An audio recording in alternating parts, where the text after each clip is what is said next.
CDC 是非常团结的一个队伍吧，因为我们5个人平常在线上的话关系就比较好，然后所以才会有这个线下队吧。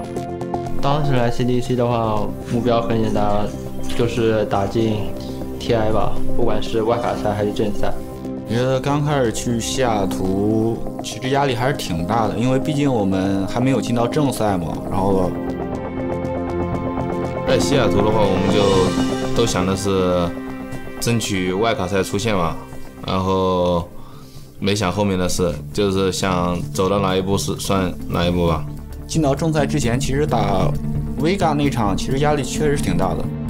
第一局输给 Vega 以后，我们就可能有点，可以说整个系列赛最紧张的就是那个时候吧。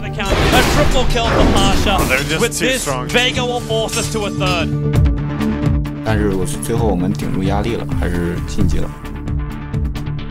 He stole Fidger. He can return this aggressive coming in. Mag will drop. I think that's aim in C deck. They will be in the main event. 当时我们就小组赛先想着打进胜者组，这样因为胜者组的话就已经是保底前12了嘛。后来我们超完成了这个目标吧。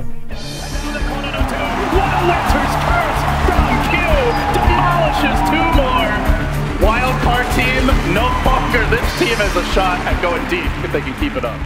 Watching C-Deck do that well at TI was very unexpected. Like, this is not happening, it's not possible. I was a little surprised because they were just like manhandling all those wildcard teams. Like, right, we thought these guys were going to be really bad, but as soon as they got on the stage, they just stepped it up a level. For me, it was like some kind of Cinderella story. It was very amazing to watch, their team play, everything. Like, I was shocked watching them. And I was really excited to watch them, and at some point I started to cheer for them. You could always see on them how they would move as one entity pretty much, where like their team fights and everything like this. They were playing it really, really perfect. I cannot believe how well C-Deck are playing this against one of the best teams in the world. There it is! An ultra kill for C-Deck! And in CDC, they should be able to find the dazzle as well. 4 heroes dropping on EG, and CDC lose nothing. They had like 10-15 heroes they were really confident in, and they knew exactly how to play them, and they played very fast. People just couldn't keep up with them basically. Sometimes 1 versus 1, the player from C-Deck would just lose a matchup he's not supposed to lose. And you're like, how can that happen? This is the finals of the international, but they still win the game. Because Dota is more than skill and individual decision making. What a performance from CDEC! Coming back from what looked like the most horrific early game. This C-Deck experience, it gave hope to everyone, and they didn't do it in some random tournament. They were second at TI, so it's like the biggest achievement you could ever ask for. Это дает им надежду, поскольку любой путь, который проделан кем-то другим, он гораздо легче. То есть, когда ты видишь, что кто-то это сделал или достиг, то есть ты понимаешь, что ты сможешь это тоже сделать. It was really impressive. It was what I hoped I could have done at TI3. They're definitely an inspiration to like new teams like us. It shows that you don't have to have the most experienced players in the world to actually beat the most experienced players in the world. They show people what you can do with teamwork and hard work, basically. Yes, the Zurich Cage is going to be a 21 EG! They've played EG! They're into the grand finals, they've done it! 我们这个队的话，之前没想过取得这么好的成绩。我们后面越打越好，然后我对自己的要求就越来越高嘛。相对来说，我们认为这次比赛虽然第2名是喜出望外，但是这也是对我们自己实力的一种肯定，对我们自己努力，所以这不能说是神话吧，只能说是一次美好的旅程吧。In previous seasons of Dota, I think people actually were not really competitive first half year, like the most top teams. Back then you had this huge tournament in August, and the rest would be just practice for that one. Мейджеры, которые добавили Valve, в моем понимании, они немного стабилизируют сцену. 我们职业选手不像以前一样只打一个 TI， 基本上每时每刻都在备战吧。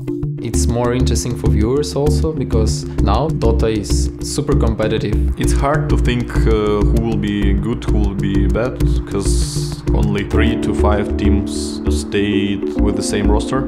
You have players from different countries, they have only one reason to play together, it's because they win. So as soon as they start losing, then that reason disappears. And that major system with locking down the rosters, that's a great thing because it's gonna force teams to actually work on their issues and become better team on the long term. Now, as a fan, you're gonna be able to follow teams more and follow their evolution. It's really what Dota needed right now. После International 5 мы стали более опытные, вот, но каких-то серьезных изменений в команде, в нашей игровой манере, то есть не произошло, в принципе. Но я очень рад, что мы попали на мейджор. Пожалуй, меня это радует больше всего. Также нас пригласили на большинство самых крупных турниров. Мы постараемся везде сыграть хорошо, хотя это будет очень тяжело. After winning TI and going into the next season, we want to win every tournament, of course, but I'm focusing on each major. 这次我们拿到第2之后，就是以后的比赛，可能外界给我们的压力就会大一点了。然后我们自己这边来说，就是可能更有信心一点，会像跟准备 TI 一样，准备接下来的秋季赛。毕竟这是一个大型的世界各国强队都会来参加的比赛。对于新队来说的话，我觉得他们就是有更多的机会能进入这里，然后可以让他们的见识更广一点吧。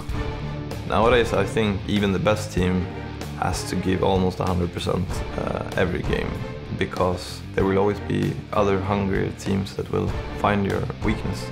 It makes me more passionate about the game, not only as a player but as a viewer as well, to see that it's not so obvious who's gonna win. When I started playing, the competitive field was so much smaller. Back then, we were playing, I don't know, for headsets with like 20 people behind us watching, and we felt it was a great event. Now it's like you win the tournament, it's life-changing.